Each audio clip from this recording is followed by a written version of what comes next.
Tēnā koutou, tēnā koutou, tēnā koutou katoas. Haere mai, haere, haere. Thank you firstly for the interest, the commitment, the energy which being here this morning reflects.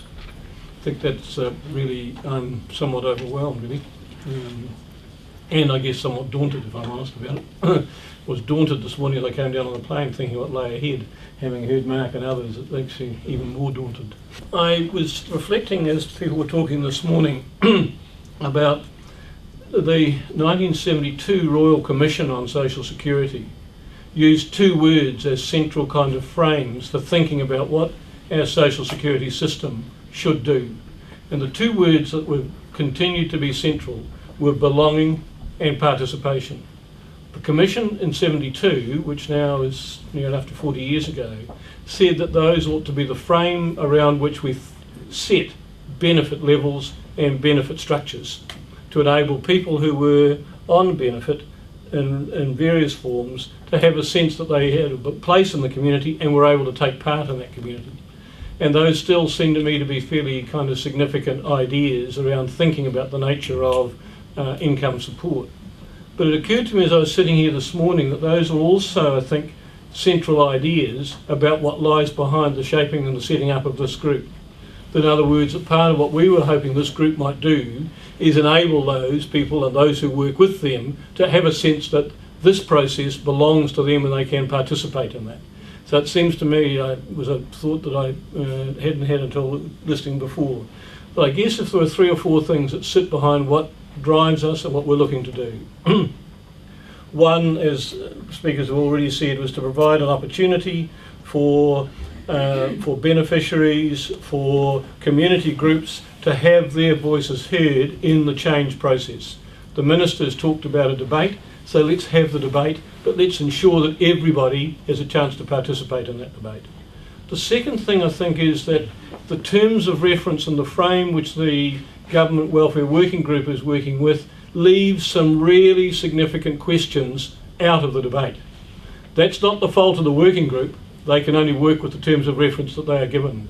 But there are some really critical questions that are explicitly taken out, like adequacy of benefits, like the relationship between benefits and tax credits, like the connections between benefits and superannuation. And then there are other things that are not explicitly taken out, which are also really fundamental. Because back to the point I think that Anthony was making before about the nature of work and the way in which welfare has become so increasingly entrenched with work defined as what you do for what you're being paid for what you do. And so a whole range of really critical questions for us as a society about care, whether it's care for children, whether it's care for people who are dependent, whether it's care for older people, is somehow not seen as being all that important. And yet in the welfare context, that's really one of the fundamental questions for us to think about. So that's the second thing I think, is thinking about those wider sets of questions. The third thing I think is then to say, well look, if there is a debate, let's have a think about what does that mean for the changes that we might want to make that actually enhance the lives and circumstances of those who have the least. That a fundamental frame for me about a welfare program of any kind is, what does it mean for those who have the least resources and who are the most vulnerable? That's the starting point. And yes, there are a whole lot of other things to think about in terms of how do we pay for that and how do we sustain that and all of that. But let's think about what are the, to pick up the points that people made before, what are the ethical foundations and the principles around which that's built. So that's sort of really kind of critical sort of starting points. This is I think perhaps I'll make one final point. It is that many of us, myself included, spent a lot of time in the 1990s grappling with the issues around poverty, around benefit cuts and so on. There is a real potential in this process that the impacts of this process may be worse.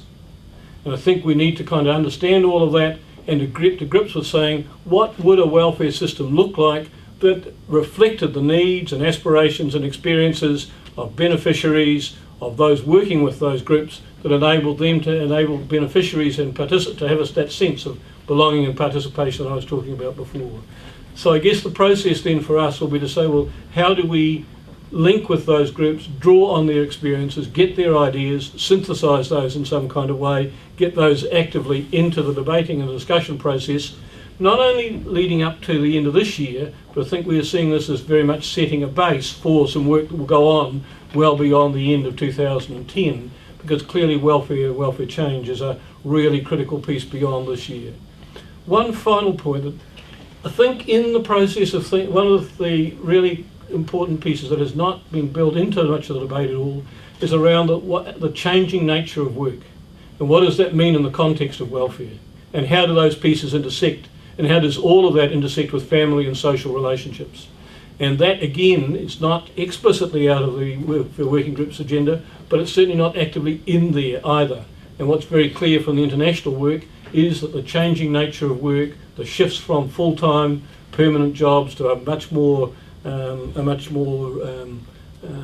disparate labour market, has enormous consequences on all sorts of fronts, and there's a really fundamental set of debates and discussions that need to be had around those kind of questions as well. So I had personally been looking for a quieter back end to this year. I've kind of cancelled that now until next year, because it won't happen. But I do look forward, I think, to what I think will be a really interesting piece of work for the next 6 months, to working with a group of people some of whom I know, not all of whom I do, but whom I'm sure I will get to know. And already the conversations we've had leave me very excited about what lies ahead, about the processes around that, and about what I hope we'll get to by the end of the year. We will deliver something by December, I'm sure. Thanks, Wayne.